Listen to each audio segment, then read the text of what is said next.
ఎవరైతే చివరిగా మీరు వాళ్ళతో అత్యాచారం భావిస్తారో గతంలో మీ ఇంటి వైపు వచ్చి రావడం కానీ లేదంటే కాలేజ్ దగ్గరికి వెళ్ళడం కానీ ఇలాంటి గట్ల ఎప్పుడైనా మీ అమ్మాయి మీకు ఫిర్యాదు చేసిన గతంలో మీ దృష్టికి తీసుకొని వచ్చిందా? రాలేదు సార్, రాలేదు, ఏం తీసుకురాలే.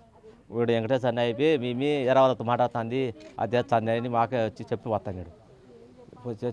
చెప్తే లేరా నీకెందుకు బాధ అంటే ఆ ఫోటోలు పంపించింది ఈ ఫోటోలు పంపించింది అంటున్నాడు. మా అమ్మని మేము చూసుకుంటాము అనేది మా ఊరి నుంచి కాదట, నందువల్ల మా వాళ్ళ అబ్బగారు ఊరి నుంచి పంపించింది ఆ చెల్లుతో అన్నాడు. సరే మేము పంపివలే ఊరికి అని మేమే జాగ్రత్తగా పెట్టుకున్నాం. ఇప్పుడు మా ఏమైతే ఊరితో ఆ ఊరు మీ మీటి తిరుగుతుంది ఏం వాడే వీడు లవ్ చేసుకోవాలని ఇదే ప్లాన్ చేసినాడు. మా వాడు వచ్చినాడు నీకు చెల్లెలు వస్తుంది రావాకని అన్నాడు. వీడే ఎప్పుడు బెదిరిస్తాడు, ఐ మీన్ బెదిరిస్తున్నట్టు. అంటే గతంలో వెంకటేష్ మీ ఇంటికి అయితే వచ్చి మీకు కూడా కొంత సమాచారం ఇచ్చేవాడు, మీ అమ్మాయి గురించి చెప్పేవాడా? చెప్పినాడు. ఏమని చెప్పాడు? మీ ఏరే వాళ్ళకు ఫోన్ చేస్తుంది అని చెప్పాడు. అప్పుడప్పుడు మీ ఇంటికి వచ్చేవాడా? వాని ఫ్రెండ్కే ఫోన్ చేస్తుంది అన్నాడు. అప్పుడప్పుడు రాడు, మేము రానిము ఎవరిని రానిము.